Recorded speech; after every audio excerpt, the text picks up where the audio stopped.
Hey folks, before the video starts, please leave a like and subscribe to cheer me up.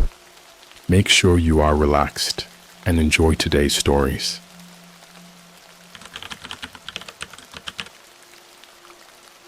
I found my doppelganger on the dark web.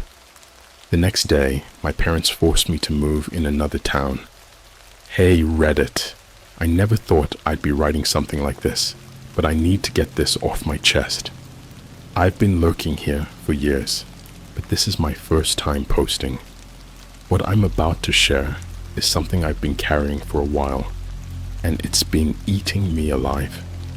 I hope someone out there can make sense of this, or at least tell me I'm not losing my mind. It all started a couple of months ago when I was exploring the dark web. I know. It's the kind of thing everyone tells you not to do, but I was curious. Boredom and curiosity are a dangerous mix, especially when you're tech savvy and have a bit of a reckless streak. I wasn't looking for anything in particular, just some thrill, maybe a cheap adrenaline rush. I'd been on a few forums and seen some pretty messed up stuff, but nothing that really fazed me. That is, until I stumbled upon a hidden site called Reflections. The name sounded innocent enough, but the moment I clicked the link, I had this gut-wrenching feeling that something was very wrong. The site required a login, which was odd, but in my hubris, I figured I could hack my way in, and I did. The homepage was simple, just a black background with a single prompt. Upload a photo to find your true self. My curiosity got the better of me, and against my better judgment, I uploaded a recent selfie. The screen went black for a moment, and then a loading bar appeared. My heart was pounding as I waited, staring at the screen, half expecting a jump scare or some kind of virus. But what loaded next was much worse. A video started playing, and it was me. It was someone who looked exactly like me, down to the tiniest detail. He was sitting in a room that looked eerily similar to mine, but everything was reversed, like a mirror image. I couldn't hear anything at first, but then the audio kicked in. He was talking, and his voice was identical to mine. "Hello, Adam," he said using my name. "I've been waiting for you." I froze. How could this be real? I scanned the video for any signs of editing, any hints that it was a prank or a deepfake, but it was flawless. The more I watched, the more I noticed little details. His mannerisms, the way he moved his hands, the slight smirk he had.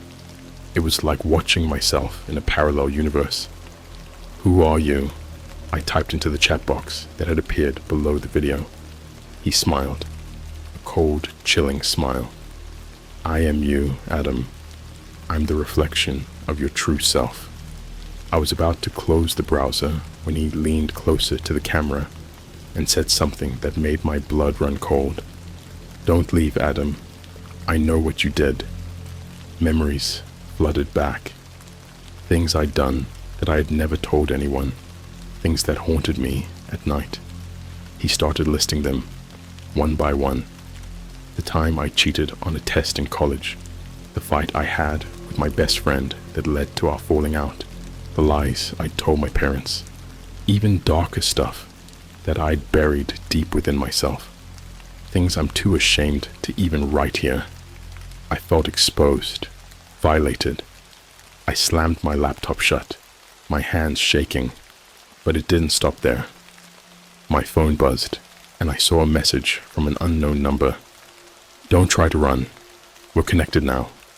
I threw my phone across the room, my mind racing.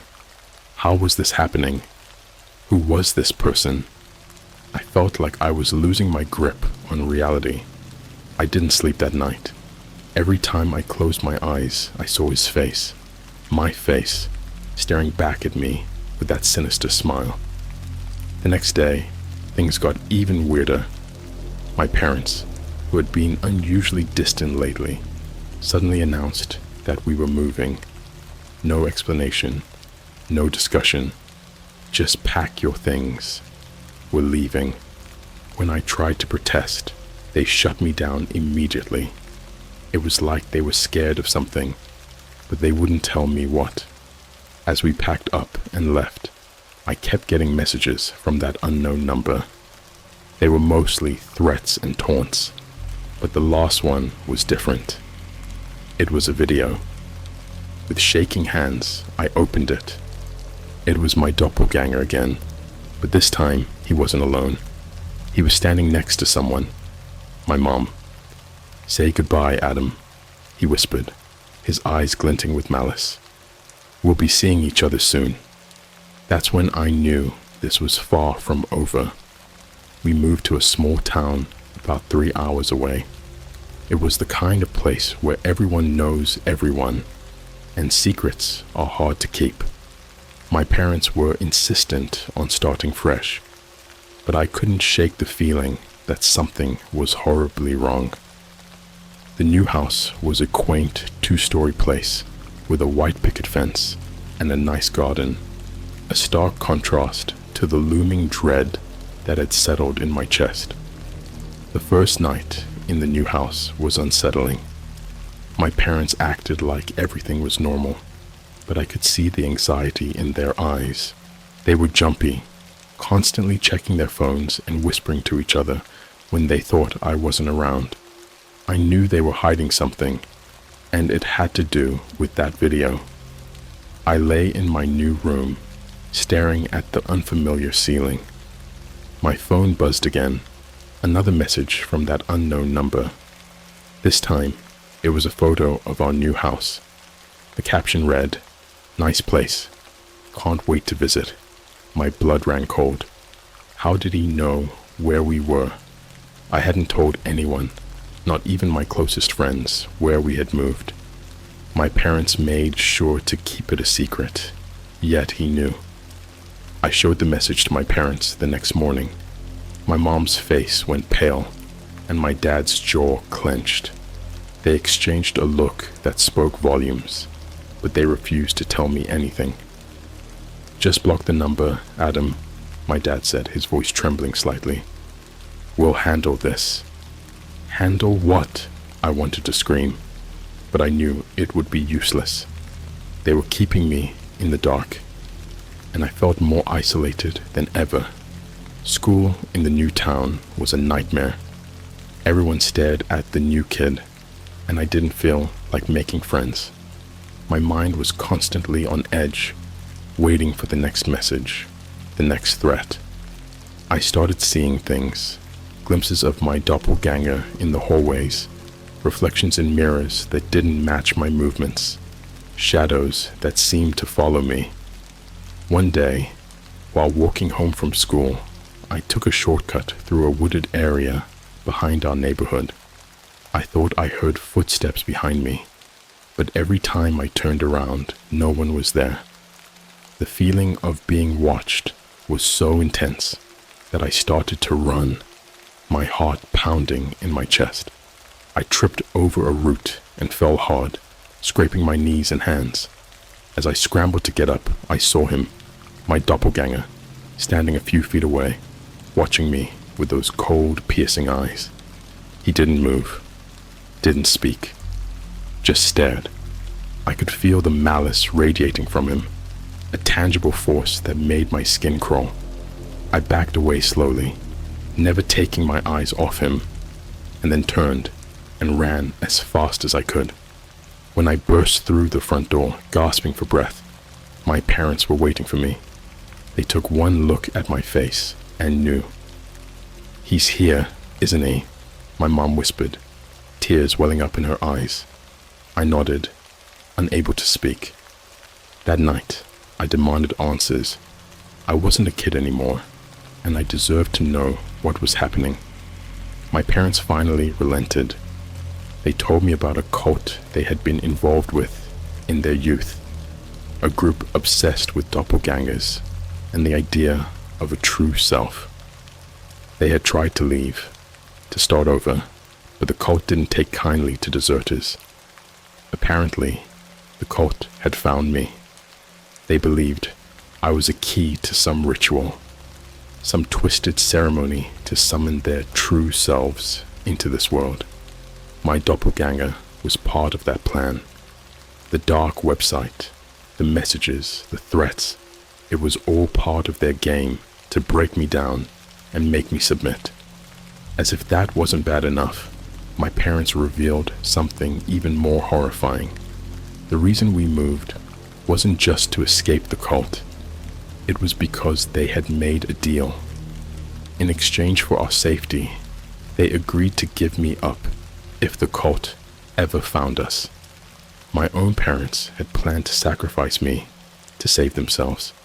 I felt like I was drowning in a sea of betrayal and fear. How could they do this to me? The people I trusted most had been hiding this nightmare from me, and now it was too late. The cult knew where we were, and they were coming for me. That night, I barely slept. Every sound made me jump. Every shadow seemed to hold some hidden threat. I kept my phone by my side, expecting another message, another taunt. But there was nothing. The silence was worse, in a way. It was the calm before the storm. The next day, things escalated. I woke up to find my parents gone. No note, no message, nothing. Just vanished. I searched the house frantically, but they were nowhere to be found. Panic set in. Had the cult taken them? Were they dead? I didn't know what to do. I called the police, but they were no help. Without any signs of a struggle or a note, they treated it as a voluntary disappearance. I was alone, completely and utterly alone. I didn't know where to turn, who to trust. My mind was a whirlwind of fear and confusion. As night fell, I barricaded myself in my room, every nerve on edge. The minutes felt like hours as I waited for something to happen. And then, just as the clock struck midnight, my phone buzzed. Another message. This time, it was a video call request. With trembling hands, I accepted. The screen lit up, and there he was, my doppelganger, grinning from ear to ear. Behind him, I could see my parents, tied up and gagged, their eyes wide with terror. "Hello, Adam," he said, his voice dripping with malice. "It's time for you to come home." We moved to a small town about 3 hours away. It was the kind of place where everyone knows everyone, and secrets are hard to keep. My parents were insistent on starting fresh, but I couldn't shake the feeling that something was horribly wrong. The new house was a quaint, 2-story place with a white picket fence and a nice garden. A stark contrast to the looming dread that had settled in my chest. The first night in the new house was unsettling. My parents acted like everything was normal, but I could see the anxiety in their eyes. They were jumpy, constantly checking their phones and whispering to each other when they thought I wasn't around. I knew they were hiding something, and it had to do with that video. I lay in my new room, staring at the unfamiliar ceiling. My phone buzzed again, another message from that unknown number. This time it was a photo of our new house. The caption read, "Nice place, can't wait to visit." My blood ran cold. How did he know where we were? I hadn't told anyone, not even my closest friends, where we had moved. My parents made sure to keep it a secret, yet he knew. I showed the message to my parents the next morning. My mom's face went pale, and my dad's jaw clenched. They exchanged a look that spoke volumes, but they refused to tell me anything. "Just block the number, Adam," my dad said, his voice trembling slightly. "We'll handle this." Handle what? I wanted to scream, but I knew it would be useless. They were keeping me in the dark, and I felt more isolated than ever. School in the new town was a nightmare. Everyone stared at the new kid, and I didn't feel like making friends. My mind was constantly on edge, waiting for the next message, the next threat. I started seeing things, glimpses of my doppelganger in the hallways, reflections in mirrors that didn't match my movements, shadows that seemed to follow me. One day, while walking home from school, I took a shortcut through a wooded area behind our neighborhood. I thought I heard footsteps behind me, but every time I turned around, No one was there. The feeling of being watched was so intense that I started to run, my heart pounding in my chest. I tripped over a root and fell hard, scraping my knees and hands. As I scrambled to get up, I saw him, my doppelganger, standing a few feet away, watching me with those cold, piercing eyes. He didn't move, didn't speak, just stared. I could feel the malice radiating from him, a tangible force that made my skin crawl. I backed away slowly, never taking my eyes off him, and then turned and ran as fast as I could. When I burst through the front door, gasping for breath, my parents were waiting for me. They took one look at my face and knew. "He's here, isn't he?" my mom whispered, tears welling up in her eyes. I nodded, unable to speak. That night I demanded answers. I wasn't a kid anymore, and I deserved to know what was happening. My parents finally relented. They told me about a cult they had been involved with in their youth, a group obsessed with doppelgangers and the idea of a true self. They had tried to leave, to start over, but the cult didn't take kindly to deserters. Apparently, the cult had found me. They believed I was a key to some ritual, some twisted ceremony to summon their true selves into this world. My doppelganger was part of that plan. The dark website, the messages, the threats, it was all part of their game to break me down and make me submit. As if that wasn't bad enough, my parents revealed something even more horrifying. The reason we moved wasn't just to escape the cult. It was because they had made a deal. In exchange for our safety, they agreed to give me up if the cult ever found us. My own parents had planned to sacrifice me to save themselves. I felt like I was drowning in a sea of betrayal and fear. How could they do this to me? The people I trusted most had been hiding this nightmare from me, and now it was too late. The cult knew where we were, and they were coming for me. That night I barely slept. Every sound made me jump. Every shadow seemed to hold some hidden threat. I kept my phone by my side, expecting another message, another taunt, but there was nothing. The silence was worse in a way. It was the calm before the storm. The next day, things escalated. I woke up to find my parents gone. No note, no message, nothing. Just vanished. I searched the house frantically, but they were nowhere to be found. Panic set in. Had the cult taken them? Were they dead? I didn't know what to do. I called the police, but they were no help. Without any signs of a struggle or a note, they treated it as a voluntary disappearance. I was alone, completely and utterly alone. I didn't know where to turn, who to trust. My mind was a whirlwind of fear and confusion. As night fell, I barricaded myself in my room, every nerve on edge. The minutes felt like hours as I waited for something to happen. And then, just as the clock struck midnight, my phone buzzed. Another message. This time, it was a video call request. With trembling hands, I accepted. The screen lit up, and there he was, my doppelganger, grinning from ear to ear. Behind him, I could see my parents, tied up and gagged, their eyes wide with terror. "Hello, Adam," he said, his voice dripping with malice. "It's time for you to come home." I sat there frozen, staring at the screen. My parents were bound and gagged, eyes wide with terror. The smirk on my doppelganger's face made my skin crawl. He tilted his head, almost as if he were amused by my fear. "You have 24 hours to find us," he said, his voice eerily calm. "Or they die." The screen went black. I tried calling back, but it was useless. My hands were shaking so badly I could barely hold my phone. I felt like I was trapped in a waking nightmare, one that was getting darker by the second. I knew I couldn't go to the police. They wouldn't believe me, and even if they did, they'd just make things worse. I had to handle this on my own. But how? I had no idea where they were or how to find them. Then I remembered something. The dark website. Reflections. Maybe there was something there. Some clue I missed. I booted up my laptop and navigated to the site, my heart pounding in my chest. It looked the same as before. Black background, a single prompt. I logged in and saw a new message waiting for me. "Come and see your true self," it read, with a link attached. I clicked the link. and my screen filled with a live video feed. It was a dark room, illuminated only by a single flickering light bulb. In the center of the room, my parents were tied to chairs, struggling against their bonds. My doppelganger stood behind them, watching me through the camera. "Tick-tock, Adam," he whispered. "Time's running out." My mind raced. I had to find them. I grabbed my phone and started taking screenshots of the video feed, hoping to catch any details that might give away their location.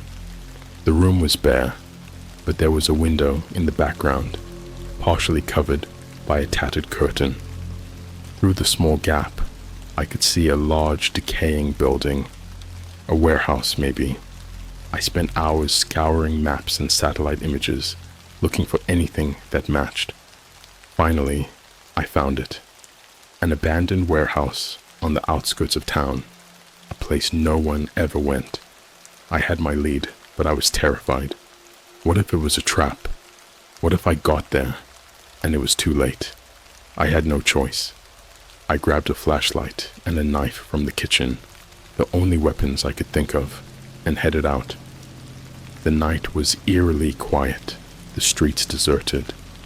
I took back roads and alleyways, avoiding anyone who might see me. The closer I got to the warehouse, the heavier the air felt, like a storm was about to break. The warehouse loomed ahead, a hulking, decrepit structure that looked like it had been abandoned for years. I crept up to the entrance, my flashlight flickering in the darkness. The door creaked open, and I slipped inside, my heart pounding so hard I thought it might burst. Inside, the air was thick with dust and decay. Broken machinery and crates were scattered everywhere, casting long shadows in the dim light. I moved quietly, trying to control my breathing.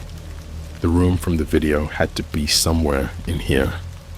I heard a noise, footsteps echoing through the halls. I ducked behind a stack of crates, peering out into the darkness. My doppelganger walked past, dragging something behind him. I couldn't see what it was, but the sound made my skin crawl. I followed him at a distance, careful not to make any noise. He led me to a large room at the back of the warehouse. I peeked around the corner and saw them, my parents still tied up, struggling weakly. My doppelganger was facing away from me, muttering something I couldn't hear. This was my chance. I gripped the knife tightly and stepped out of the shadows. My foot hit a loose piece of debris, and the noise echoed through the room. My doppelganger spun around, his eyes locking onto mine. He smiled, a twisted, malevolent grin. "Right on time," he said. Before I could react, he lunged at me. We grappled, the knife clattering to the floor. He was stronger than he looked, and his hands felt cold and clammy, like a corpse. We struggled, and I managed to break free, scrambling for the knife. I grabbed it and swung wildly, catching him across the arm. He hissed in pain, but didn't stop. He came at me again, his eyes filled with a murderous rage. I backed up, trying to keep him at bay. My parents were screaming through their gags, but I couldn't make out what they were saying. I was losing ground, and I knew I had to do something fast. In a desperate move, I kicked a crate towards him, hitting him in the knee. He stumbled, giving me a moment to act. I rushed forward and plunged the knife into his side. He gasped, his eyes wide with a shock. For a moment, everything was silent. He staggered back, clutching the wound, and then collapsed to the floor. I rushed to my parents, cutting their bonds and pulling the gags from their mouths. They were sobbing, but we didn't have time. I helped them to their feet, and we made our way out of the warehouse as quickly as we could. Outside, the night air felt cold and clean. We didn't stop running until we reached the edge of town, my mind a blur of fear and adrenaline. We found a small diner that was still open and called the police. They came and took our statements, but I left out the part about my doppelganger. They wouldn't have believed me anyway. We were taken to a safe house, where my parents finally told me everything. The cult had found a way to create doppelgangers, twisted, evil versions of people that they believed were their true selves. My parents had tried to escape, but the cult had tracked us down, using me as leverage to draw them back in. We stayed in the safe house for a few days under police protection. I didn't sleep much, constantly on edge, waiting for something to happen, but nothing did. The police searched the warehouse, but found no trace of my doppelganger. It was like he had vanished into thin air. We were eventually moved again to a new town, a new house. My parents promised me that this time we were safe, but I knew better. The cult was still out there, and so was my doppelganger. I could feel it in my bones. And then, one night, I got another message. "Hello, Adam. Miss me?" The new town was supposed to be our safe haven, but that illusion shattered with the message. The familiar dread settled back into my bones, a constant reminder that we were never truly free from this nightmare. My parents were trying their best to act normal, but I could see the fear lurking behind their eyes. The days dragged on, each one filled with a tension that never quite broke. I couldn't focus at school, constantly looking over my shoulder, waiting for the next threat. The message had said, "Miss me?" I knew he was out there, watching, waiting for the perfect moment to strike. One night, as I was trying to fall asleep, I heard a noise outside my window. My heart skipped a beat. I got up slowly, my hands shaking, and peered through the curtains. At first, I saw nothing but the empty street. Then a shadow moved. I strained my eyes, and there he was, my doppelganger, standing under a streetlight, staring up at my window with that same malevolent grin. I backed away, my mind racing. I had to do something. I couldn't let him get to us again. I grabbed my phone and texted my parents, who were in the next room. "He's here," I wrote, "outside." Within minutes, my dad burst into my room, a baseball bat in hand. We crept to the window together, but when we looked out, the street was empty. He was gone. My dad wanted to call the police, but I knew it wouldn't do any good. By the time they arrived, he'd be long gone. The next day, I decided to take matters into my own hands. I couldn't live in fear anymore. I needed to confront this head on. I started researching everything I could about doppelgangers and the cult. Most of what I found was cryptic and confusing, but I did find one thing that stood out: an old forum post about someone who had encountered a doppelganger and survived. The post mentioned a woman named Evelyn who lived in a nearby town. She claimed to have knowledge of the cult and their rituals. Desperate for answers, I decided to track her down. I told my parents I was going to study with a friend and took the bus to the neighboring town. Finding Evelyn wasn't easy. She lived in a rundown apartment building on the outskirts of the town. The place reeked of decay and neglect. I knocked on her door, my heart in my throat. After a few moments, the door creaked open and a woman peered out. She was in her 60s, with wild, unkempt hair and eyes that looked like they had seen too much. "What do you want?" she asked, her voice rough and wary. "I need your help," I said, trying to keep my voice steady. "I think the cult is after me." She stared at me for a long moment before opening the door wider. "Come in." The inside of her apartment was cluttered with books and papers, strange symbols drawn on the walls. I followed her to a small kitchen table and sat down. She lit a cigarette and took a long drag before speaking. "Tell me everything." I recounted my story, from the dark website to the messages, to my parents' involvement with the cult.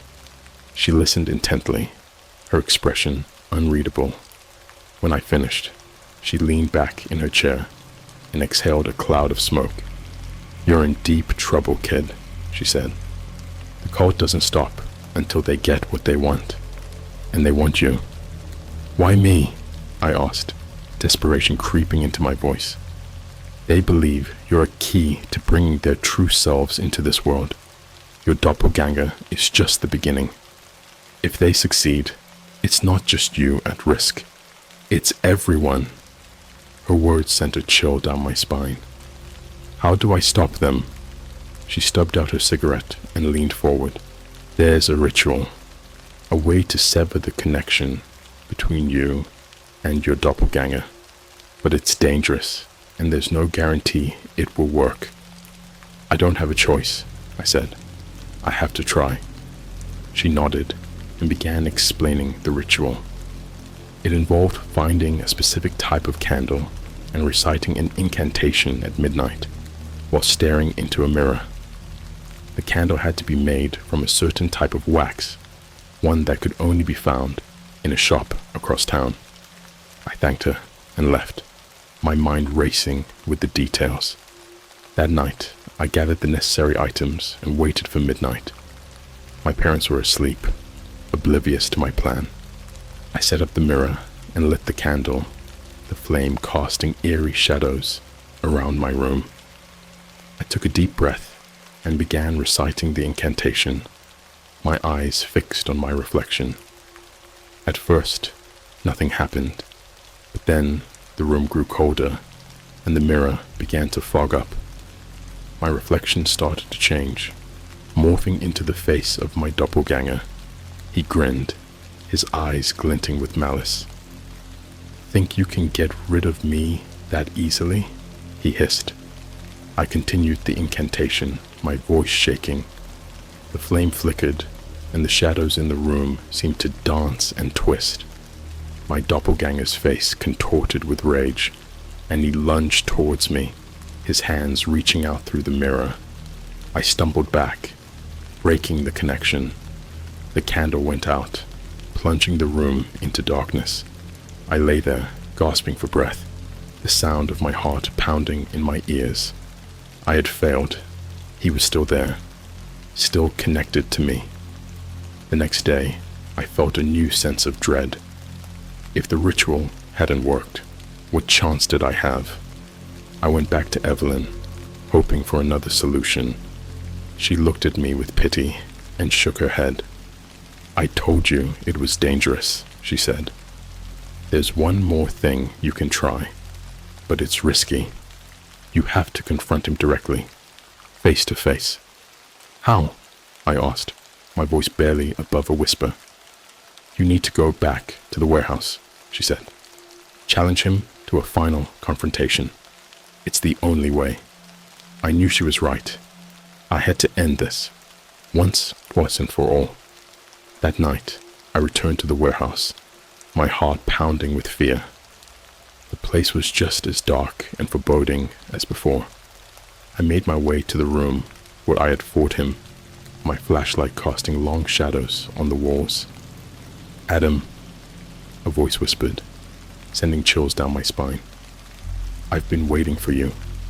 I turned to see my doppelganger standing there, his grin more sinister than ever. "It's time to finish this," I said, my voice trembling. He laughed, a sound that echoed through the empty warehouse. "Let's see if you have the courage." The warehouse felt like a tomb, the silence thick and oppressive. My flashlight flickered, casting eerie shadows that seemed to dance and twist with every step I took. My doppelganger stood there, his eyes glinting with malice, the grin never leaving his face. It's time to finish this, I repeated, trying to steady my trembling voice. He tilted his head, studying me with a mix of amusement and contempt. You really think you can stop me, Adam? We're connected. We're the same. No, I said, shaking my head. You're nothing like me. He laughed, a cold, hollow sound that echoed through the empty space. We'll see about that. Before I could react, he lunged at me. I dodged to the side, narrowly avoiding his grasp. The flashlight slipped from my hand, clattering to the floor and plunging us into darkness. I could hear his footsteps, his breathing, but I couldn't see him. Panic rose in my chest, but I forced myself to stay calm. Come out, wherever you are, he taunted, his voice echoing off the walls. I backed away, feeling my way along the wall until I reached a stack of crates. I crouched down, trying to control my breathing. My mind raced, searching for a plan, a way to end this nightmare. I remembered what Evelyn had said about confronting him directly. I had to face him, but I couldn't do it in the dark. Feeling around, I found a broken piece of metal on the floor. I picked it up, gripping it tightly. Taking a deep breath, I stepped out from my hiding place and called out, "I'm here." His eyes gleamed in the darkness as he turned towards me. "There you are," he said, his voice dripping with malice. I swung the metal pipe at him, but he was too quick. He caught my arm and twisted it, making me drop the weapon. Pain shot through me, but I fought back, kicking and punching, trying to break free. We struggled, the sounds of our fight echoing through the warehouse. Finally, I managed to break his grip and stumbled back, grabbing the flashlight. I turned it on, the beam of light cutting through the darkness. My doppelganger recoiled, hissing like a cornered animal. I realized then that the light seemed to weaken him. I focused the beam on him, stepping closer. "This ends now," I said, my voice steadier than I felt. He shielded his eyes, backing away. "You can't get rid of me, Adam. I'm part of you." "No," I said, stepping closer still. "You're a twisted reflection. You're not me." With a final, desperate move, I lunged at him, knocking him to the ground. The flashlight clattered away, but I didn't need it anymore. I pinned him down, forcing him to look at me. "This is for my parents," I said, my voice trembling with rage. "This is for everything you've done." He struggled, but I held him down, my grip tightening. Slowly, his resistance weakened, his body growing limp. As I stared into his eyes, I saw something shift. The malice faded, replaced by something almost human. Fear. For a moment, I felt a pang of pity, but I pushed it aside. This had to end. With a final, shuddering breath, he went still.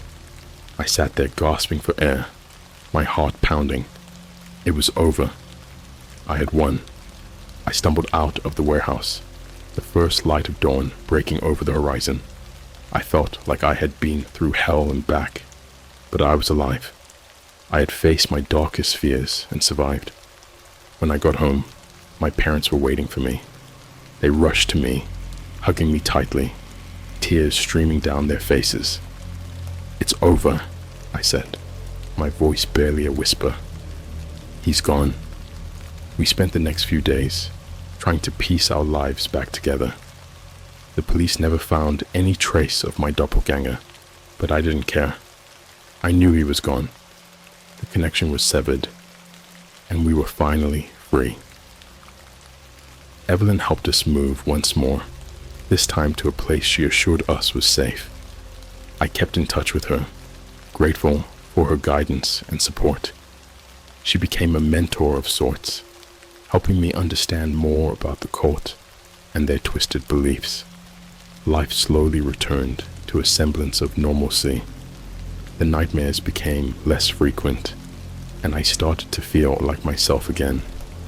The scars remained, but they were a reminder of what I had overcome. One night, as I was drifting off to sleep, I received one last message. It was from an unknown number, but I knew who it was from. It read simply, "Well done, Adam. You've earned your freedom." I deleted the message and turned off my phone, a sense of peace settling over me. The nightmare was over, and I was finally free to live my life.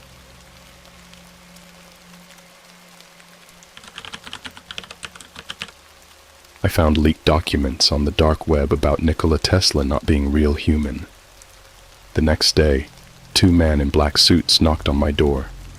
"Hey Reddit, I've been a lurker here for years, but I never thought I'd be posting something like this. To be honest, I'm still trying to wrap my head around what happened, so here it goes. A few nights ago I was browsing the dark web. Yeah, I know, cliché, right? But I've always been into weird stuff, urban legends and conspiracy theories. I've got a pretty solid setup for it. VPNs, Tor, the works. It was just another usual night of exploring until I stumbled upon a forum thread titled Tesla Files Leaked. I've always been fascinated by Nikola Tesla and his work, so I clicked on it without hesitation. The thread had a link to a downloadable file. My curiosity got the better of me, and I went for it. After a few minutes of nervously waiting, the file downloaded. Inside were hundreds of documents, all seemingly from various government archives. Most of it looked like scientific gibberish, but then I found something that caught my eye. A file titled Project Lightning Man. The document claimed that Tesla was part of a top-secret experiment. According to these files, Tesla wasn't human. Instead, he was some sort of biomechanical entity created by a group of rogue scientists. They used advanced technology and unknown biological materials to engineer him. The goal was to create a being with superior intellect and abilities to push humanity into a new era of technological advancement. As I read further, it got more disturbing. There were photos of Tesla's supposed creation, gruesome images showing a lifeless body being augmented with strange machinery and unidentifiable organic tissues. The more I scrolled, the more nauseous I felt. One document detailed how Tesla's mind was implanted with fabricated memories of a childhood and early life to make him believe he was truly human. I didn't know what to believe. It was insane, yet the level of detail and the consistency in the documents were compelling. But then I came across something that made my blood run cold. It was a list of names, people who had supposedly come too close to uncovering the truth. Next to each name was a date of disappearance or death. My name was on that list, dated 2 days from now. I slammed my laptop shut and tried to steady my breathing. My mind was racing. Was this some elaborate prank? A hoax? But it felt too real. The images, the documents, the intricate details. It was too much to be just a game. I didn't sleep that night. Every noise outside my apartment made me jump. By morning, I convinced myself it was just some sick joke, but I couldn't shake the uneasy feeling. I decided to go about my day as usual. Went to work, pretended everything was normal. But then things started getting weird. On my way home, I noticed a black sedan that seemed to be following me. At first I thought I was just being paranoid, but when it turned down every street I did, I began to freak out. I sped up and took a few random turns, eventually losing it. When I got home, I double-checked all my locks and windows. I tried to convince myself I was just being paranoid again, but deep down, I knew something was wrong. That night, I barely slept. I kept hearing faint noises outside, like someone was watching me. The next morning, I found a note slipped under my door. It read, "Stop looking. They're watching you." I felt my stomach drop. I tore the note to shreds and tried to tell myself it was just a coincidence, but I couldn't deny the fear creeping in. I didn't go to work that day. I couldn't. I spent the whole day looking over my shoulder, checking the windows, pacing around my apartment. I knew I couldn't call the cops. What would I even say? Hey, I found some creepy documents on the dark web, and now I think the men in black are after me. They'd laugh me out of the station. That night, I finally fell into a restless sleep, but it didn't last long. Around 3 a.m., I woke up to a loud banging on my door. My heart nearly stopped. I grabbed a baseball bat from under my bed and tiptoed to the door, trying to stay as quiet as possible. The banging continued, more insistent this time. I looked through the peephole and saw two men in black suits standing there. My blood froze. They looked like something out of a movie. Stern faces, no expressions, and dark sunglasses, even though it was the middle of the night. I backed away from the door, my mind racing. What the hell was I supposed to do? I couldn't call for help, and I sure as hell wasn't going to open the door. The banging continued for what felt like an eternity before it finally stopped. I stood there, gripping the bat, waiting for them to break down the door, but they didn't. After what felt like hours, I finally dared to look out the peephole again. They were gone. I don't know how long I stood there trying to process what had just happened. Eventually, I managed to move and checked every lock again. I didn't sleep for the rest of the night. I knew I couldn't stay here. I packed a bag with some essentials and decided to leave town for a while. I didn't know where I was going, but I had to get away from whoever or whatever was after me. As I write this, I'm in a cheap motel in the middle of nowhere. I've been here for a couple of days now, constantly looking over my shoulder, jumping at every noise. I don't know how long I can keep running, or if it even matters. If what I found is true, they won't stop until they get to me. I'll keep you guys updated if anything else happens, but for now, I just needed to get this off my chest. If you're thinking of digging around the dark web for fun, don't. You might find more than you bargained for. After leaving town, I drove for hours without a destination in mind. My thoughts were a chaotic mess, each one more disturbing than the last. Every car that passed, every face I saw seemed like it was watching me, judging me, knowing something I didn't. The motel I ended up in was a grimy, rundown place with flickering neon lights that seemed to buzz louder than they should. It was the kind of place where no one asked questions and paid with cash. Perfect for someone trying to disappear. The first night there, I didn't sleep at all. The sounds of distant traffic, creaking pipes, and the occasional shout or scream from other rooms kept me on edge. I kept my laptop close, partly out of habit, partly because it felt like my lost connection to some semblance of normalcy. Curiosity gnawed at me. Despite the fear, I had to know more. I reopened the file on my laptop, the one that started all this. I dug deeper into the documents, skimming through the pages and pages of technical jargon until I found another folder labeled Test Subjects. Inside were profiles of people who had been experimented on before Tesla.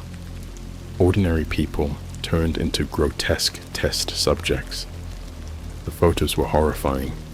Men and women with mechanical implants, wires protruding from their skulls, limbs replaced with metal and circuitry.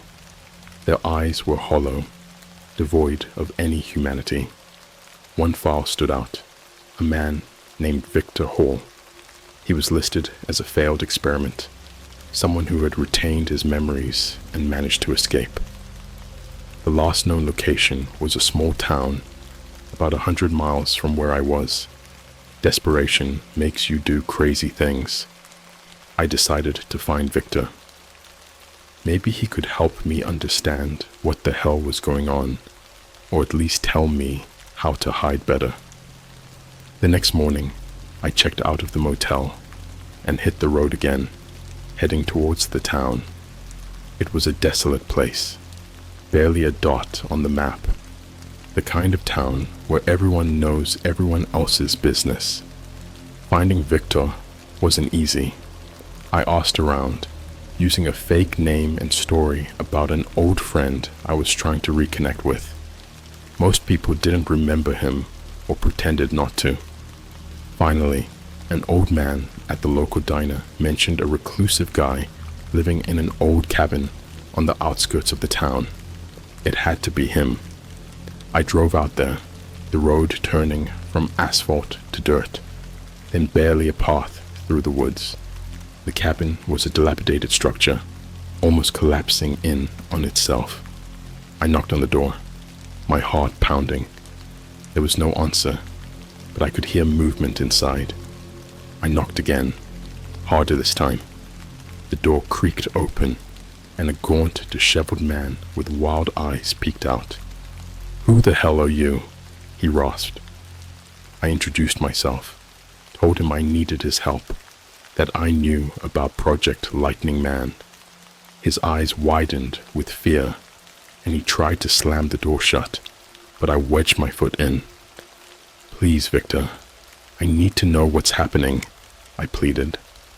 He let me in reluctantly, locking the door behind me and pulling the shades closed. The inside of the cabin was a chaotic mess, papers strewn everywhere, strange devices on the tables, walls covered in paranoid scribblings. Victor sat down, motioning for me to do the same. "You shouldn't have come here," he said, his voice shaky. "They're always watching, always listening." I told him everything about the documents, the men in black suits, the note under my door. He listened intently, his face growing more grim with every word. When I finished, he leaned back, letting out a long sigh. "You're in deep, kid. Deeper than you know." Victor explained that Tesla was the first successful creation, but there were others before and after him. The project continued in secret, evolving over the years. The men in black suits were enforcers, tasked with eliminating any threats to the project's secrecy. He showed me a series of scars on his body, where the implants used to be. He had managed to remove them, but the process nearly killed him.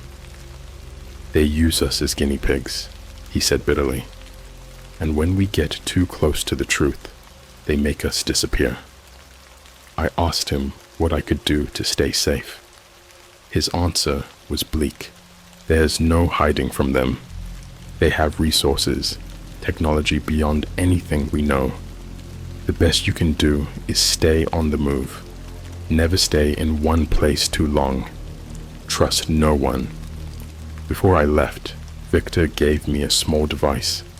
It looked like a modified radio with a bunch of extra wires and circuits. "This might help you jam their signals," he explained. "It's not perfect, but it might buy you some time." As I drove away from the cabin, I couldn't shake the feeling that I was being watched. Victor's words echoed in my mind. Trust no one. I knew then that my life would never be the same. I was a fugitive from an unseen enemy, running from shadows that were always one step ahead. Back on the road, I felt the weight of the device in my pocket.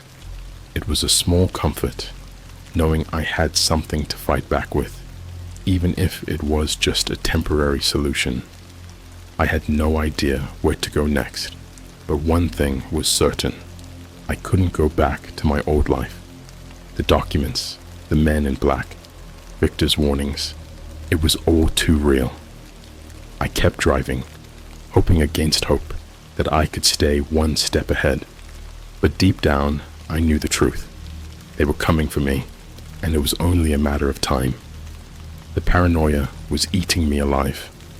Every mile I drove, every passing car, every shadow on the horizon, it all felt like it was converging on me.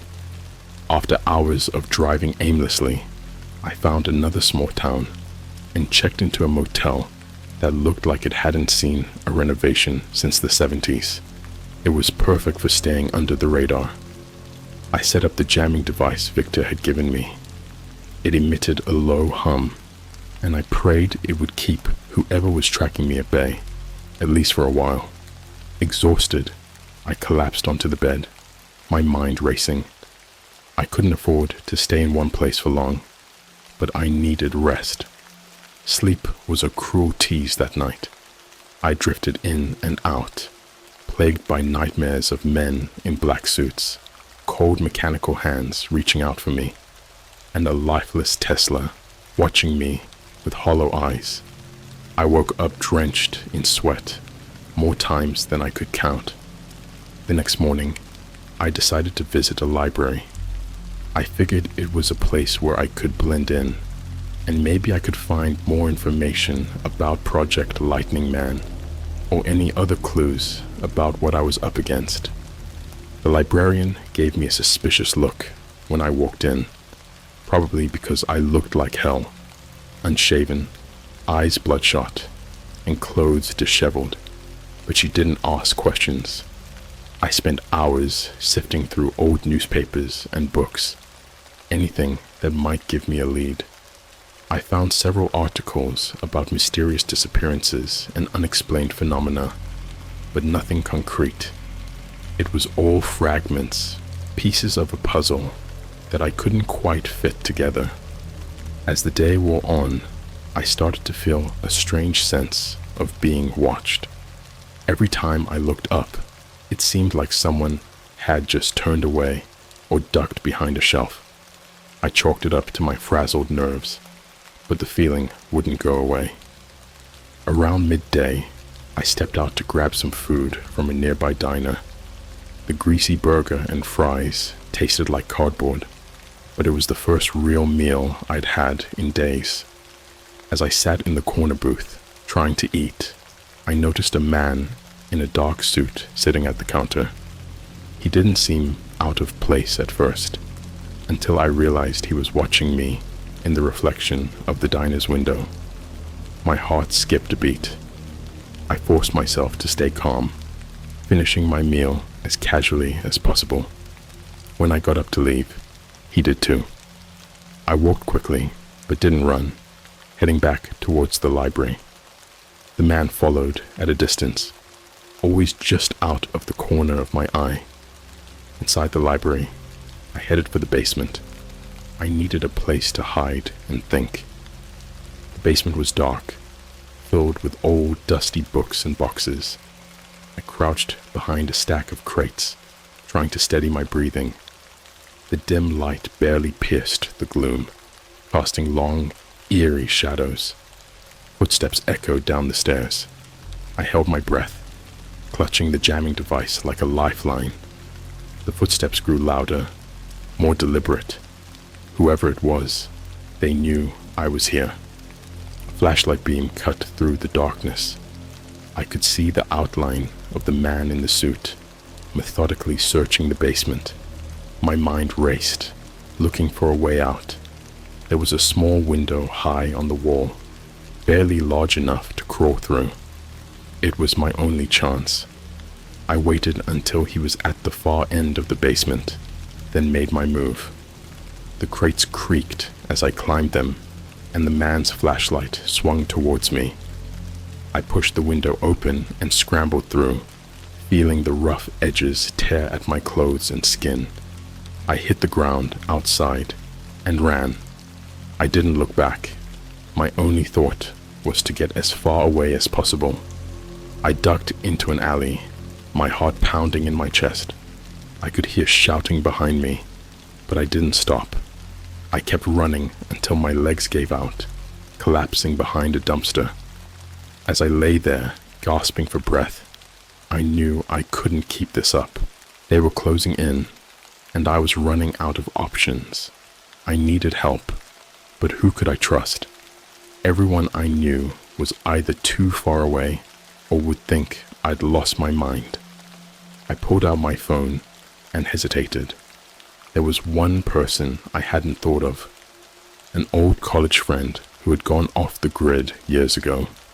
He was a tech genius, always talking about the next big thing in cybersecurity and privacy. If anyone could help me, it was him. With trembling fingers, I dialed his number. It rang several times before going to voicemail. I left a message, trying to keep my voice steady, telling him I needed his help and where to find me. It was a long shot, but it was all I had. I spent the night hidden behind the dumpster, every noise making me jump. The fear was paralyzing, but I knew I couldn't stay there. At dawn, I found a public restroom to clean up as best I could. My reflection in the mirror was a ghost of who I used to be. Haunted eyes, hollow cheeks, a look of sheer desperation. I went back to the library, but this time I stayed in the public areas, trying to blend in. I kept my phone close, waiting for a call that might never come. The hours dragged by, each one feeling like an eternity. Late in the afternoon, my phone buzzed. It was a text message from an unknown number. "Meet me at the old factory outside town, 8 p.m. Come alone." It had to be him. I didn't have any other choice. As the sun set, I made my way to the factory, a decaying relic from another era. The place was deserted, covered in graffiti and filled with the remnants of forgotten machinery. I slipped inside, the air heavy with dust and decay. I found my friend in the central hall, a wiry man with a scruffy beard and piercing eyes. He looked at me with a mix of concern and curiosity. "What the hell have you gotten yourself into?" he asked. I told him everything. He listened in silence, occasionally nodding or asking a question. When I finished, he shook his head. "You're in deep shit, man, but I think I can help." He led me to a makeshift command center he had set up, filled with computers and other gadgets. "We need to wipe you off the grid," he said. "It's not going to be easy, and it's not going to be quick, but if we're lucky, it might just save your life." As he started working, I couldn't shake the feeling that it was already too late. The men in black suits were out there, and they wouldn't stop until they had me. But for the first time in days, I felt a glimmer of hope. Maybe, just maybe, I could escape this nightmare. The old factory had a strange sense of foreboding, like the walls themselves were watching us. My friend Mark wasted no time setting up his equipment. The hum of computers and the glow of multiple screens gave the place an eerie, almost otherworldly atmosphere. "First things first," Mark said, typing furiously on his keyboard. "We need to wipe your digital footprint. Everything. Social media, bank accounts, email gone. It'll be like you never existed." As he worked, I paced around the room, nerves frayed to the breaking point. I kept glancing at the broken windows, half expecting to see the men in black suits standing there, watching me. The paranoia was eating me alive. Hours passed. Mark barely spoke, focused entirely on his task. Occasionally, he muttered something about firewalls and encryption, but most of it went over my head. All I could do was wait and hope. Finally, he leaned back, stretching his arms. "Okay, I've done what I can. You're a ghost now, at least as far as the digital world is concerned. But that's only half the battle. They'll still be looking for you, physically." I asked him what we could do next. Mark sighed, rubbing his temples. "I have a friend who owes me a favor. He's got connections, people who can help you disappear. Like, really disappear. But it's risky, and it'll cost. Are you sure you want to go down this road?" I didn't have a choice. It was either vanish completely or end up dead. I nodded, and Mark made a call. The conversation was brief, hushed. When he hung up, he turned to me. "We need to leave. Now." We packed up quickly, Mark loading his gear into a battered van parked outside. The night was dark and silent, the kind of silence that feels oppressive, like a blanket smothering you. We drove in silence for a while. The only sound, the hum of the engine and the crunch of gravel under the tires. We arrived at a rundown warehouse on the outskirts of another small town. Mark led me inside, where a burly man with a shaved head and a grim expression was waiting. He introduced himself as Joe and got straight to the point. You need to vanish. I can make that happen, but it won't be easy and it won't be cheap. Mark vouched for me, and Joe seemed satisfied. He laid out the plan: new identity, new documents, a place to lay low until things blew over. He had contacts in the underground who specialized in this sort of thing. It all sounded like something out of a spy movie, but it was my only shot. The next few days were a blur of activity. Joe's people got to work, crafting a new identity for me. I had to learn everything about my new life: name, background, history. It was overwhelming, but the fear of being caught kept me going. One night, as we were wrapping up another session of drilling my new identity into my head, Mark pulled me aside. Listen, there's something you need to know.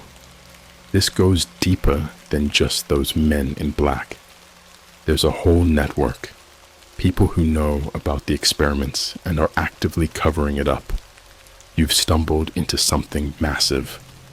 I asked him what he meant, but he shook his head. I don't have all the details, but from what I've gathered, it's not just Tesla. There are others, and they've been influencing world events for decades. Wars, technological advancements, political shifts. It all ties back to these experiments. The implications were staggering. I felt like I was in way over my head, but there was no turning back now. I had to see this through, whatever it took. A few days later, everything was ready.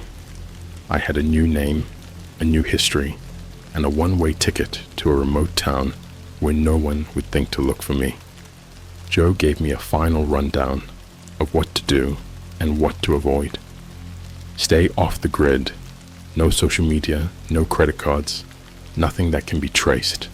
Lay low and stay alert. I thanked Mark and Joe for their help. It felt inadequate, given everything they had done, but I was at a loss for words. Mark gave me a hug and whispered, "Stay safe, man. And if you ever need me, you know how to reach me." With that, I was on my way. The bus ride was long and uneventful, giving me too much time to think. I replayed everything in my mind, trying to make sense of it all. The documents, the men in black, Victor, Mark's warnings. It was all a blur of fear and confusion. I arrived in a small, isolated town, the kind of place where everyone knows each other and newcomers are rare. It was perfect for laying low. The house Joe had arranged was small but comfortable, far enough from the town center to avoid unwanted attention. The first few days were tense. Every noise, every shadow, every unfamiliar face sent me into a panic. But gradually, I started to relax.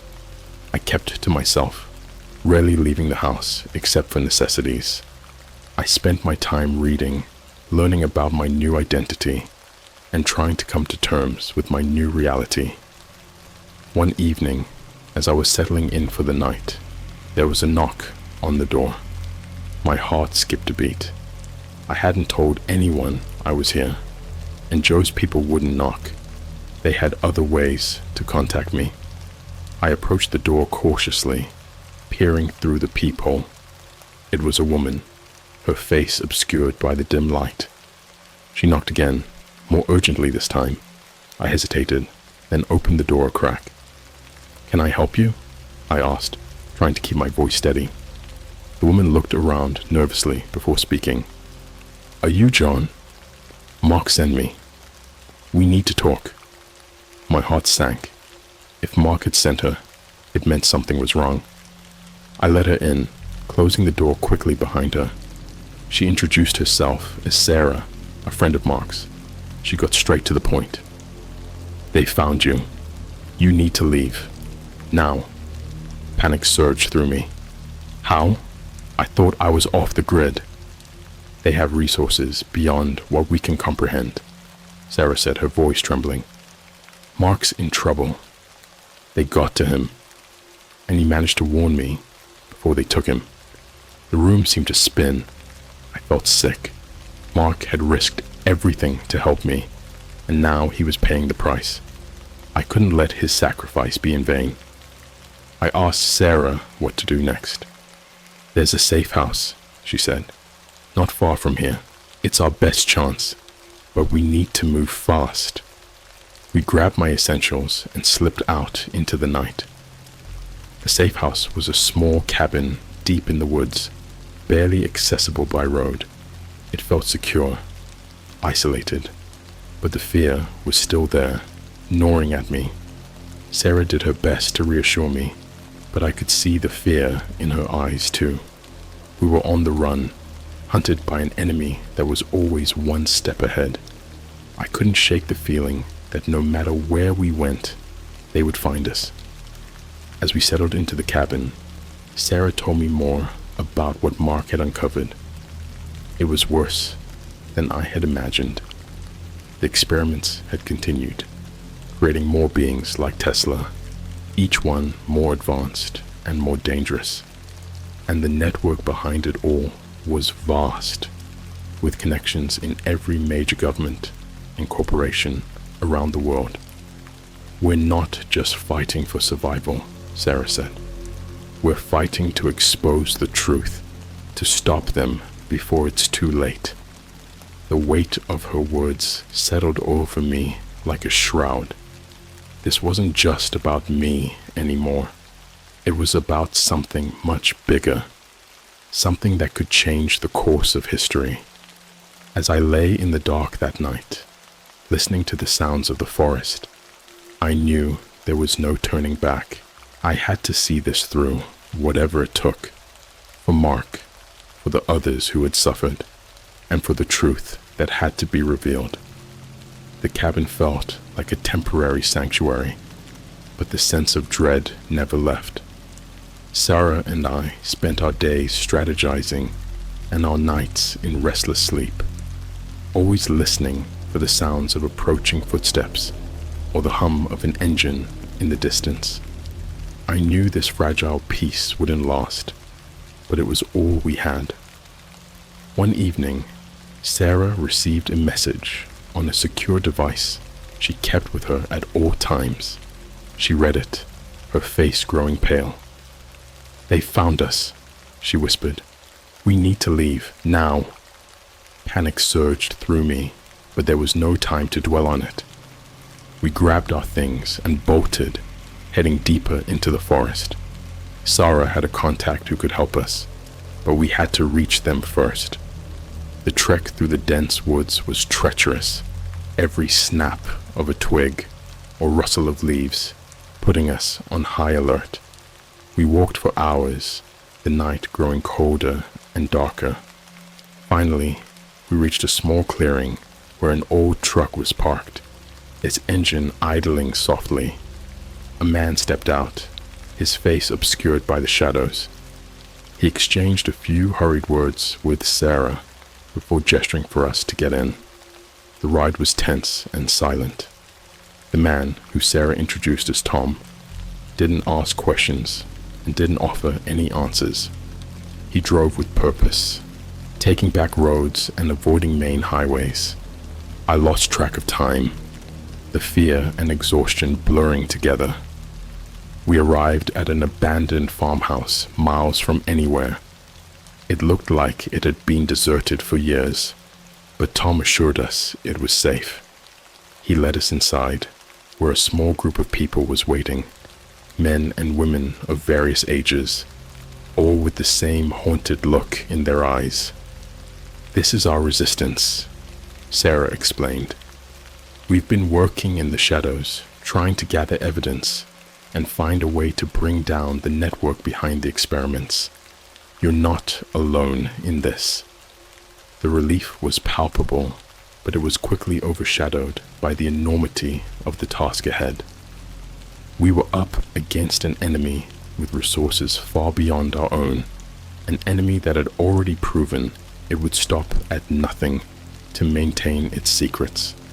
Over the next few days, I learned more about the network and their experiments. They had infiltrated every level of society, using their creations to influence world events and maintain control. The beings they created were more than just advanced. They were virtually undetectable, able to blend in seamlessly with humans. The Resistance had managed to uncover a key piece of information, a location where the network was conducting their latest experiments. It was heavily guarded, but it represented our best chance to expose the truth and stop them. The plan was risky, almost suicidal. We would infiltrate the facility, gather evidence, and transmit it to the world. It would be our last stand, a final desperate attempt to bring everything to light. I was terrified, but I knew I had to do it. For Mark, for Victor, for all the others who had suffered and died. The night of the operation, we set out under the cover of darkness. The facility was located in a remote area, surrounded by high fences and patrolled by armed guards. We split into teams, each with a specific task.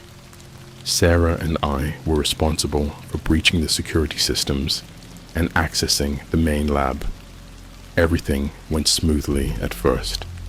We bypassed the outer defenses and made our way inside, using stolen access codes and equipment. The facility was a maze of sterile corridors and cold metallic rooms, the hum of machinery filling the air.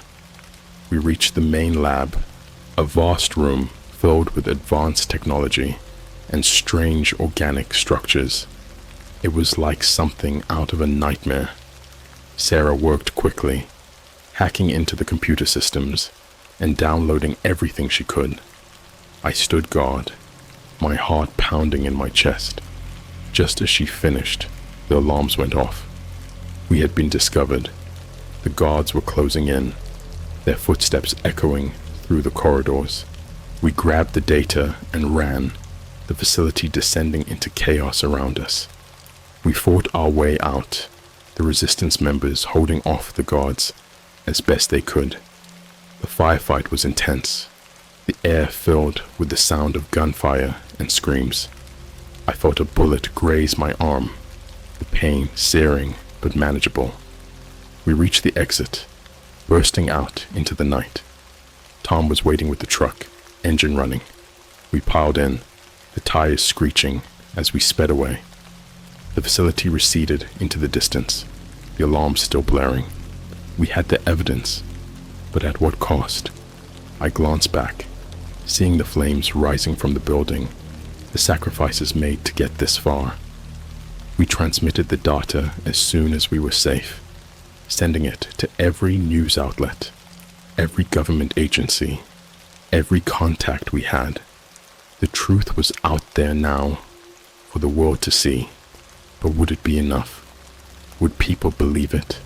Or would the network manage to cover it up once again?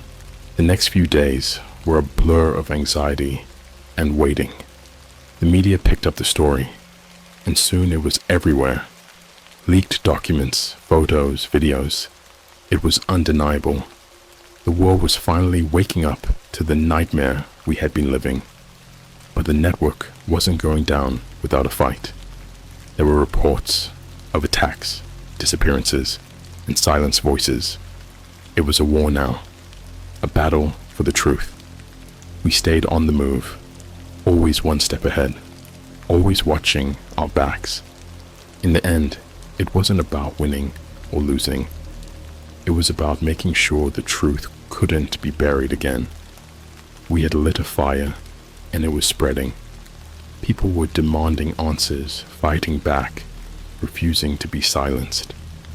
As I write this, I don't know what the future holds. The enemy is still out there, and the fight is far from over. But for the first time in a long time, I have hope. Hope that we can make a difference, that we can expose the darkness and bring it into the light. I don't know if I'll survive this, but I know I can't stop now. Too much has been sacrificed. Too many lives lost. We owe it to them to keep fighting, to keep pushing, to never give up. Stay safe, stay vigilant, and never stop seeking the truth.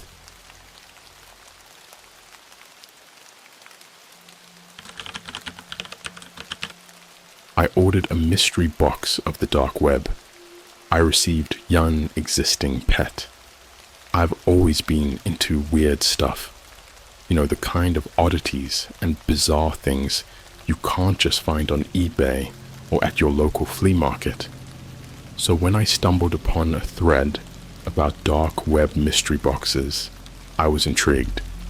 The post promised all sorts of strange, sometimes disturbing items, but that only made me more curious.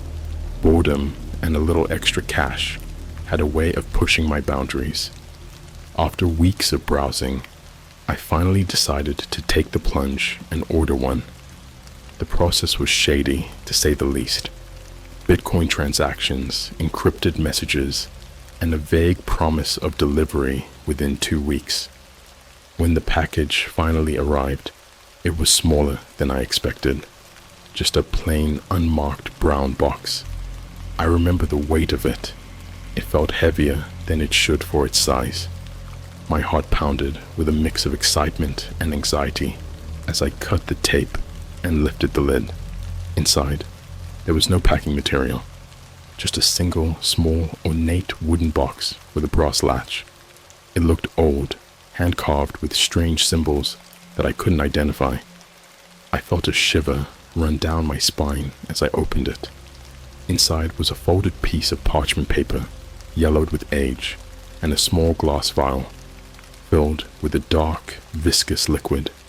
The note on the parchment read, "Feed it, care for it, never let it out." I had no idea what it was, but I figured the vial might be some sort of clue. Under the parchment was a small bundle wrapped in coarse brown cloth. I unwrapped it carefully, my breath catching in my throat as I revealed what lay inside. It was a tiny, leathery egg, about the size of a golf ball, with a pulsating, almost breathing rhythm. I could feel a faint warmth emanating from it. That night, I couldn't sleep. The egg was all I could think about. I had placed it on a shelf in my bedroom, and every so often, I swore I could hear it making faint, almost imperceptible noises, clicks, scratches, and sometimes a soft, eerie hum. I decided to feed it, though I had no idea what it ate. The dark liquid in the vial seemed like the obvious choice, so I dipped a cotton swab in it and gently dabbed it onto the egg. To my shock, the egg reacted immediately. It twitched, and the leathery surface seemed to ripple and undulate. The noises became louder, more frantic. I quickly put the vial and egg back in the box and shut the lid, my hands trembling. What the hell had I gotten myself into? The next few days were a blur of anxiety and fascination. I couldn't bring myself to throw the thing away, but I was terrified of what might hatch from it. I fed it regularly with the liquid, and the egg grew warmer and more active with each passing day. Then one night, I woke up to a loud crack. The egg was hatching. I watched in horrified fascination as the shell split open and something crawled out. It was small, about the size of a kitten, but its body was grotesque, slimy, with mottled grayish skin and too many legs. Its eyes were the worst part, glowing malevolent red, like tiny burning coals. It looked at me with an intelligence that sent chills down my spine. I tried to back away, but it moved fast. Too fast. It leapt from the shelf and landed on my chest, its claws digging into my skin. I screamed, trying to fling it off, but it held on tight, its claws like needles. Then it did something I still can't fully comprehend. It spoke, not in words, but in a series of clicks and hisses that somehow formed coherent thoughts in my mind. Feed me, care for me, never let me out. The command was clear and terrifying. I had no choice. Over the next few weeks, I became its caretaker. It ate raw meat mostly. The fresher, the better. I found myself visiting butcher shops more frequently, buying cuts of meat I had no intention of cooking. It grew quickly too. Within a month, it was the size of a large dog, and its demands became more insistent. It didn't stay in the box anymore. It roamed my apartment, always watching, always hungry. I couldn't leave it alone for long, and when I did, it would find ways to punish me. Scratches on the walls, broken furniture, and once, a dead rat on my pillow. I started locking it in the bathroom when I had to leave, but it hated that. The sounds it made while locked up were inhuman, wailing, screeching, like a banshee.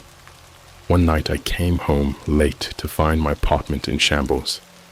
It had escaped the bathroom somehow. Furniture overturned, walls clawed up, and the smell of blood heavy in the air. I found it in the kitchen, crouched over the lifeless body of my neighbor's cat. It looked up at me, its maw dripping with blood, and spoke again in that horrifying mental way. "You left me. You must be punished." I knew then that I was trapped. This thing, whatever it was, had complete control over me. I couldn't go to the police. What would I tell them? That I ordered a mystery box off the dark web, and now a monstrous pet was terrorizing me? They'd lock me up for sure. So I did the only thing I could. I cleaned up the mess, disposed of the cat's body, and fed my new pet. As I write this, it's lurking in the corner of my living room, its eyes glowing in the dark. It's always watching, always waiting. I don't know how much longer I can keep this up. Every day, it grows bolder, hungrier, and every day, I feel my sanity slipping away, piece by piece. This thing isn't just a pet. It's a predator, and I'm its prey. I ordered a mystery box off the dark web, and now I live in a nightmare. If you're reading this, please, for the love of God, don't make the same mistake I did. Some things are better left unknown. The days started blending together, each one more grueling than the last. My life revolved around keeping the creature fed and contained. Its demands grew more intense, more specific. It wasn't just meat anymore. It craved fresh blood. I was constantly on edge, terrified of what it might do if I didn't meet its needs. I began isolating myself, avoiding friends and family. How could I explain the dark circles under my eyes, the fresh cuts and bruises from where it lashed out at me in anger? My boss started questioning my performance at work. I couldn't focus, couldn't think of anything except the creature and its insatiable hunger. Eventually, I lost my job. That was the first real sign that my life was unraveling beyond repair. One night, after a particularly brutal feeding, I collapsed on the couch, exhausted. My shirt was soaked with blood, some mine, some from the butchered rabbit I had managed to catch in a nearby park. The creature watched me from its usual spot, its eyes glowing with a malevolent satisfaction. I could feel its thoughts probing into my mind, a constant reminder of my servitude. That's when the whispers started. At first, I thought I was just losing my mind from lack of sleep and the constant stress, but the whispers grew louder, more coherent. They were in a language I couldn't understand, yet somehow I grasped their meaning. The creature was communicating with something, or someone, beyond my comprehension. I decided I needed answers. I couldn't go to the authorities, but maybe there were others like me, people who had encountered these mystery boxes. I returned to the dark web, scouring forums and message boards for any clue. That's when I found a thread dedicated to dark web pets. Most of the posts were vague, filled with warnings and horror stories similar to mine. But one post stood out. It was from a user named Watcher, who claimed to have found a way to rid themselves of the creature. Desperate, I messaged Watcher, explaining my situation. Hours later, I received a reply. Meet me at the old train station on the edge of town, midnight. Bring the creature. The old train station was a relic from the past, long abandoned and forgotten. As I approached it, the air grew colder, and the oppressive silence was only broken by the crunch of gravel under my feet. The creature seemed agitated, its eyes glowing brighter as we neared the station. Watcher was waiting for me, a tall figure cloaked in shadows. His face was obscured, but his voice was calm and steady. You must be the one with the latest pet, he said. I nodded, too terrified to speak.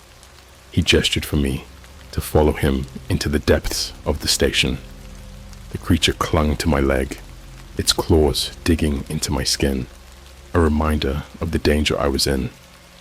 We descended into the darkness, navigating through a maze of tunnels and abandoned rooms. Eventually, we reached a large chamber lit by flickering candles. In the center was a crude altar, covered in strange symbols, similar to those on the box I had received.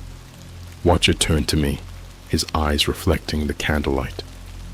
These creatures are not of this world, he began. They are ancient, summoned by those who seek power and control. You have become its servant, its caretaker, but there is a way to break free. He explained that the creature could be banished, but it required a ritual involving a sacrifice. My blood ran cold as he described the process. It wasn't just any sacrifice. It had to be someone close to me, someone I loved. The realization hit me like a truck. I couldn't do it. I couldn't sacrifice a friend or family member to save myself. Watcher seemed to sense my hesitation. There is another way, he said, his voice barely a whisper. A more dangerous path, but it might save both you and the one you would have sacrificed. I had no choice. I agreed to the alternative, whatever it was. Watcher handed me a small ornate dagger, its blade etched with the same symbols as the altar. You must confront the creature. Show it you are not its slave.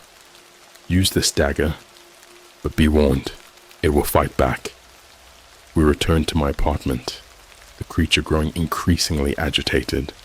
Watcher stayed outside, insisting that this battle was mine alone. I entered, the dagger clutched tightly in my hand. The creature lunged at me, its claws outstretched and eyes blazing with fury. The battle was brutal. It tore at my flesh, its shrieks echoing through the apartment. I fought back with every ounce of strength I had left, stabbing at it with the dagger. Each strike seemed to weaken it, the symbols on the blade glowing with an eerie light. Finally, with a final, desperate lunge, I plunged the dagger into its heart. The creature let out a deafening scream, then fell silent. Its body dissolved into a pool of black ichor, evaporating into nothingness. I collapsed to the floor, covered in blood and wounds, but free. For the first time in months, I felt a glimmer of hope. Watcher entered, his expression unreadable. You did it, he said, but the battle is far from over. These creatures are part of a larger darkness. Be vigilant, for you have caught its attention. I thanked him, but his words haunted me. As he left, I realized the true horror of my situation. The creature might be gone, but the darkness it came from was still out there, watching, waiting, and I knew, deep down, that my nightmare was far from over. The days following the confrontation with the creature were a blur of pain and paranoia. My wounds, both physical and mental, were slow to heal. I barely slept, afraid that another monstrosity might crawl out of the shadows. Every creak of the floorboards, every whisper of the wind, sent my heart racing. The silence of my apartment was oppressive, a constant reminder of the horrors I had faced. I tried to return to some semblance of normalcy. I cleaned up the remnants of the battle, patched up the walls, and threw out the blood-stained furniture, but the scars remained, and the memories haunted me. Watcher's warning echoed in my mind, and I found myself constantly looking over my shoulder, expecting something worse to emerge from the darkness. One evening, as I was trying to piece my life back together, there was a knock at my door. My heart pounded in my chest as I approached, every instinct screaming at me to ignore it, but curiosity got the better of me. I opened the door to find a package lying on the doormat. No sender information, no markings, just a plain brown box. My blood ran cold. I brought it inside, my hands trembling. The last thing I wanted was another mystery box, but I had to know what was inside. I carefully opened it, half expecting another cursed artifact. Instead, I found a VHS tape and a note that read, "Watch this. You need to understand." I didn't own a VHS player, but I managed to find an old one at a thrift store. As I set it up, dread settled in the pit of my stomach. The tape whirred to life, and the screen flickered with static before revealing a grainy video. It showed a dark, decrepit room, lit only by a single swinging bulb.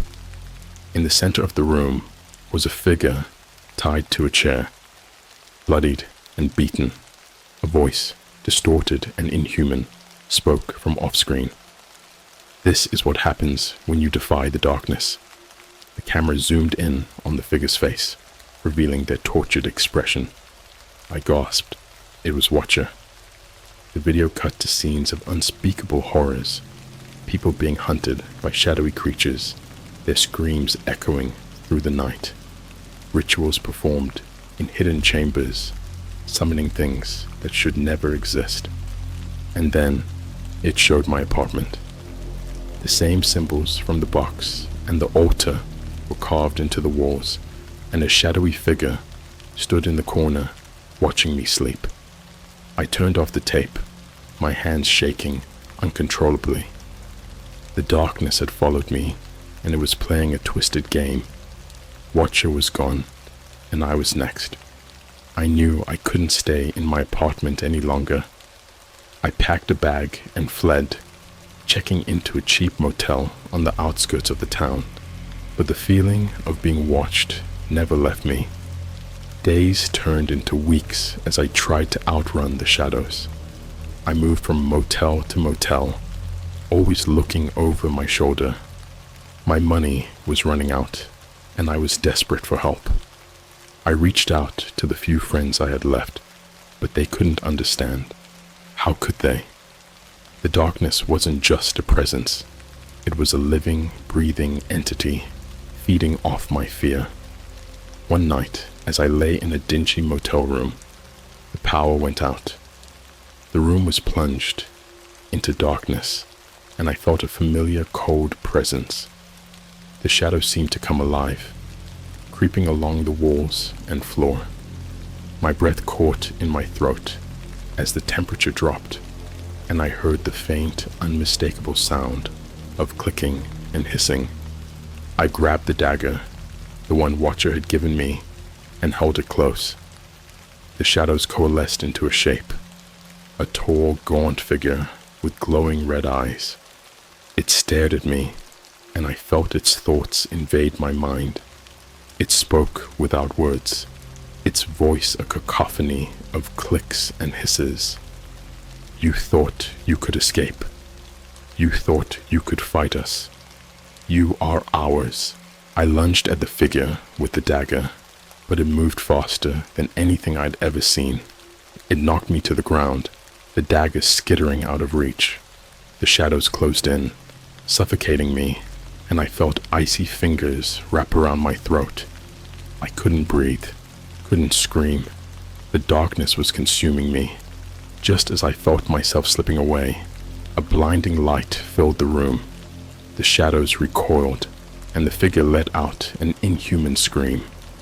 I gasped for air, my vision swimming, as I saw a new figure standing in the doorway, holding a lantern. It was an old woman, her face lined with age, but her eyes sharp and determined. She chanted in a language I didn't recognize, and the shadows shrank back, retreating into the corners of the room. The gaunt figure hissed and disappeared, leaving only the oppressive cold behind. The woman turned to me, her expression grave. "You've tangled with forces you don't understand," she said, "but there's still a chance to fight back. Come with me if you want to survive." I didn't hesitate. I grabbed my bag and followed her into the night, leaving the motel and the darkness behind. As we drove away, she explained that she was part of an ancient order dedicated to combating the darkness and its creatures. They had been watching me, waiting for the right moment to intervene. The battle was far from over, but I finally had allies who understood the horrors I had faced. As we sped down the dark highway, I knew my life would never be the same. The darkness was still out there, lurking, waiting. But now, I was no longer alone. The old woman's name was Evelyn. She drove her deep into the countryside, far from the prying eyes of civilization. As we traveled, she told me about the Order, a group dedicated to fighting the ancient darkness that had plagued humanity for centuries. They had been tracking the rise in dark web mystery boxes, suspecting that someone or something was using them to spread chaos and fear. We arrived at a secluded farmhouse surrounded by dense woods. It was old but well kept, with an air of secrecy about it. Inside, I was introduced to the other members of the Order, men and women of all ages, each bearing the scars of their battles with the darkness. They welcomed me, understanding the fear and trauma that clung to me. Evelyn led me to a room filled with ancient tomes and strange artifacts. She explained that the creature I had dealt with was just one of many, and that the darkness itself was an entity that thrived on fear and suffering. To truly escape its grasp, we needed to perform a ritual to sever its connection to our world. The ritual required a special artifact, a mirror that could trap and reflect the darkness. It was hidden in an old abandoned asylum on the outskirts of a nearby town.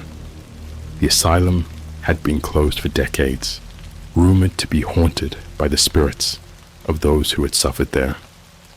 Evelyn warned me that retrieving the mirror would be dangerous, but it was our only hope. That night, we prepared for the journey.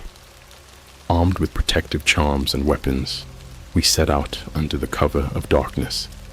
The asylum loomed before us, a towering, decrepit building with broken windows and overgrown vines. Its walls seemed to pulse with a malevolent energy, and the air was thick with the scent of decay. Inside, the darkness was palpable. Our flashlights barely pierced the inky blackness, and every step echoed ominously through the empty halls. The temperature dropped as we ventured deeper, our breath visible in the frigid air. Strange noises echoed around us, whispers, moans, and the distant sound of something dragging along the floor.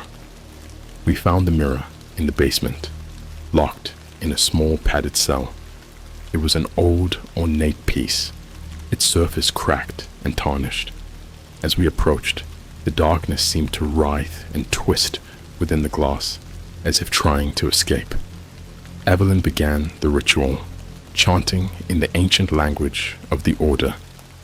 The rest of us formed a protective circle around her, our weapons ready. Suddenly, the temperature plummeted further, and the lights flickered.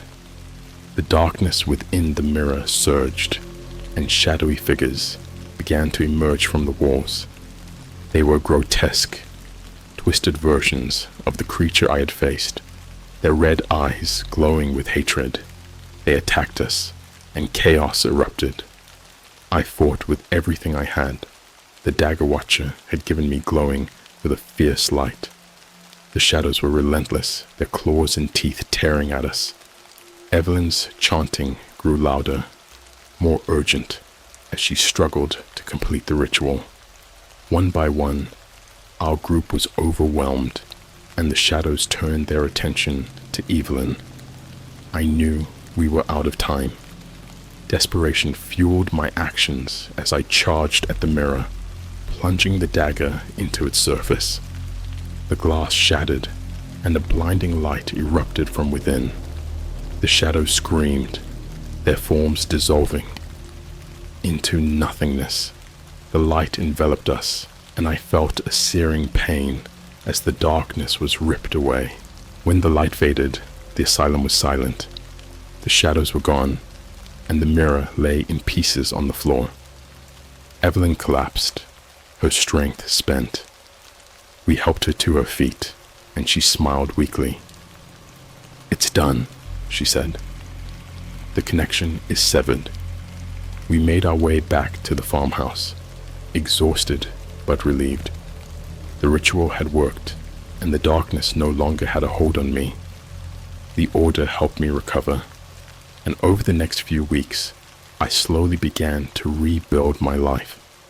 The fear and paranoia that had plagued me were gone, replaced by a cautious hope. But the victory was bittersweet. We had lost members of the Order in the battle, and I knew that the darkness was still out there, waiting for another opportunity to strike. Evelyn warned me to remain vigilant, as the darkness would never truly be gone.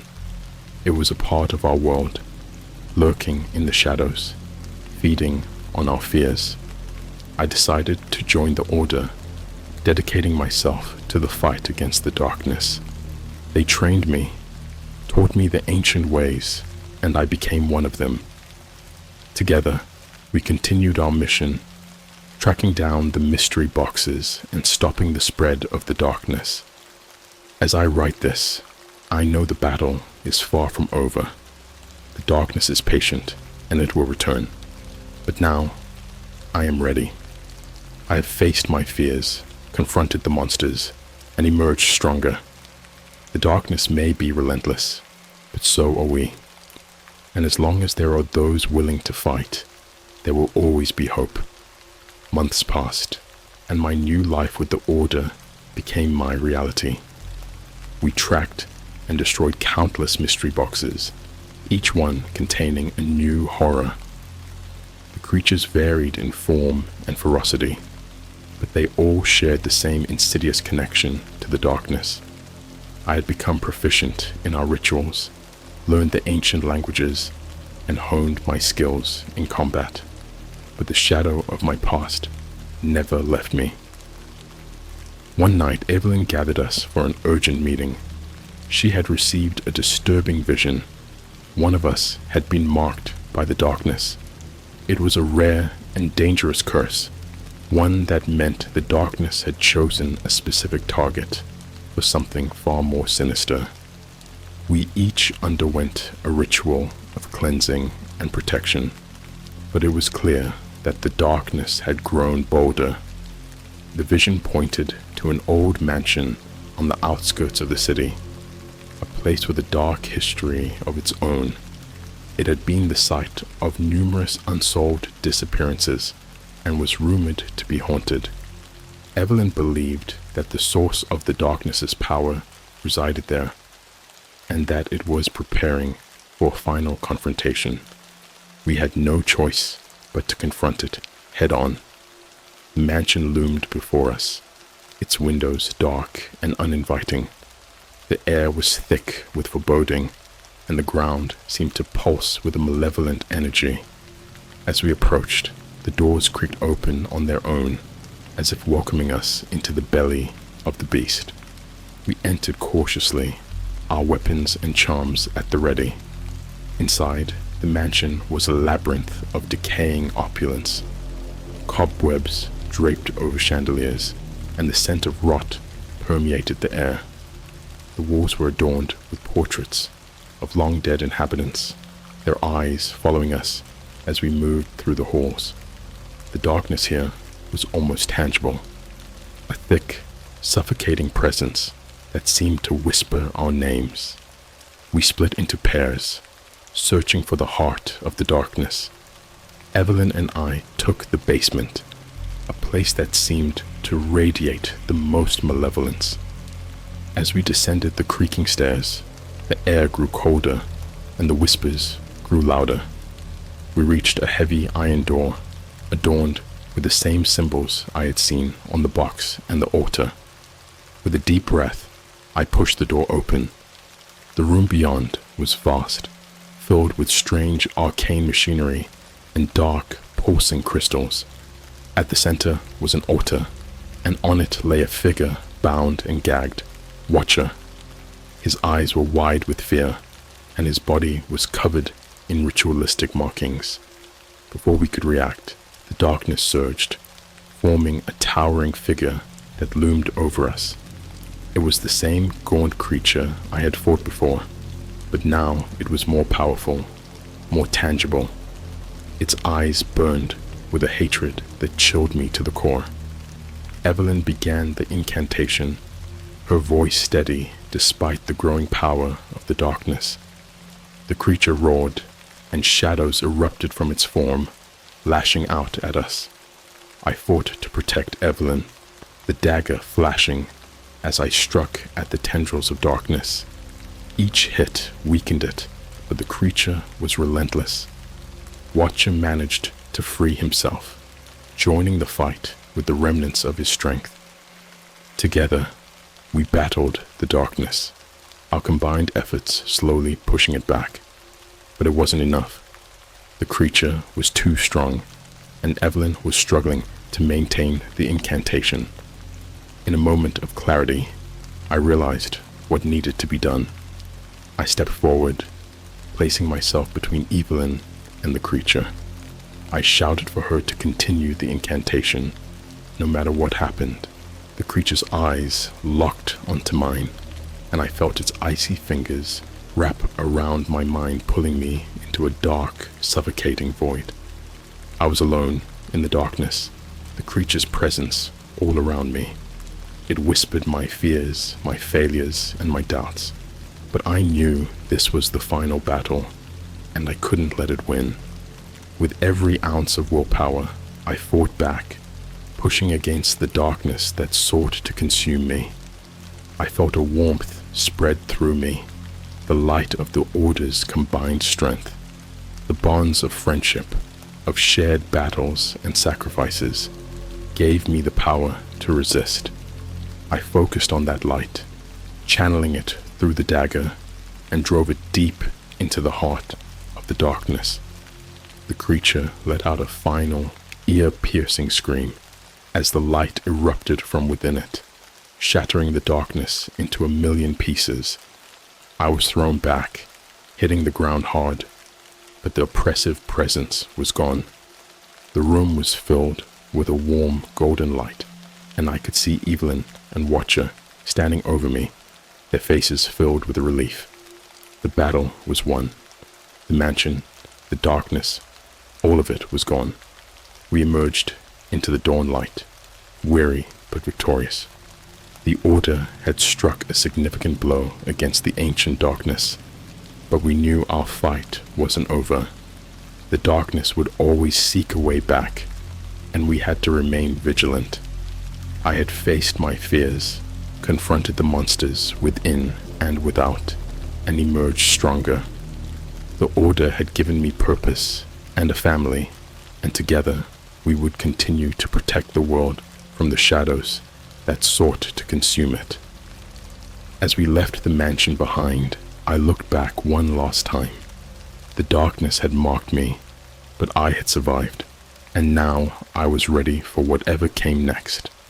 The shadows might be relentless, but so were we, and as long as we stood together, there was always hope.